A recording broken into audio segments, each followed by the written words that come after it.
So, let's recap. Sleep isn't just rest, it's active repair. It sharpens your brain, balances your mood, fuels your metabolism, and protects you from chronic disease. In this module, we've covered the foundations: your circadian rhythm, your internal clock, guided by light, syncing your biology with the planet. 2. Chronotypes, your body's natural rhythm. You're not lazy, you're just wired in a certain way. Sleep stages, non-rapid eye movement sleep for physical repair and rapid eye movement sleep for memory, learning, and emotion. What gets in the way? Shift work, menopause, screen time, stress. The sleep disorders, how to recognize them, when to seek help, and what tools can guide you. How to improve your sleep with practical, science-backed habits that actually work. And then supplements and medications. What is helpful?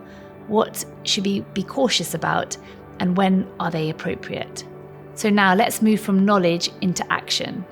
Here's your starter kit, simple steps that you can take this week, starting tonight. Try and get morning light. Within 30 minutes of waking, it sets your internal clock. 2, create a cool, dark, quiet bedroom. Think cave for the perfect sleep signals. 3, build a wind-down routine. Try a warm bath, then switch off your screens.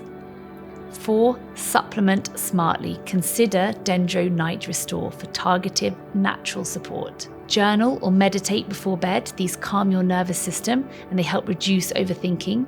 Avoid caffeine after 2 p.m. It blocks adenosine, the chemical that builds up that sleep drive. And keep a regular sleep and wake time, even on the weekends. Your body loves rhythm. These aren't hacks, they're habits, and the habits that rewire your biology. So take a moment to reflect.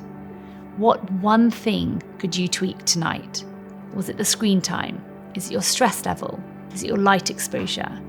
Start there. Small wins build momentum.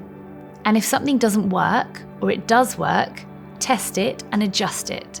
A great method to really see if something is truly working for you is to remove it and then reintroduce it again and observe what actually shifts your sleep. And then finally, zoom out, that longevity lens. You're not just sleeping for today, you're training for your future. Picture your 80-year-old self. You're still traveling. You're lifting your own suitcase and placing it in the overhead locker. You're playing tennis, thinking clearly, feeling energized. That future relies on strong muscles, a sharp brain, emotional resilience, and deep, consistent sleep. So tonight, don't just wind down, invest in your body, your brain, and your future. It all starts in your bedroom. Let's protect it.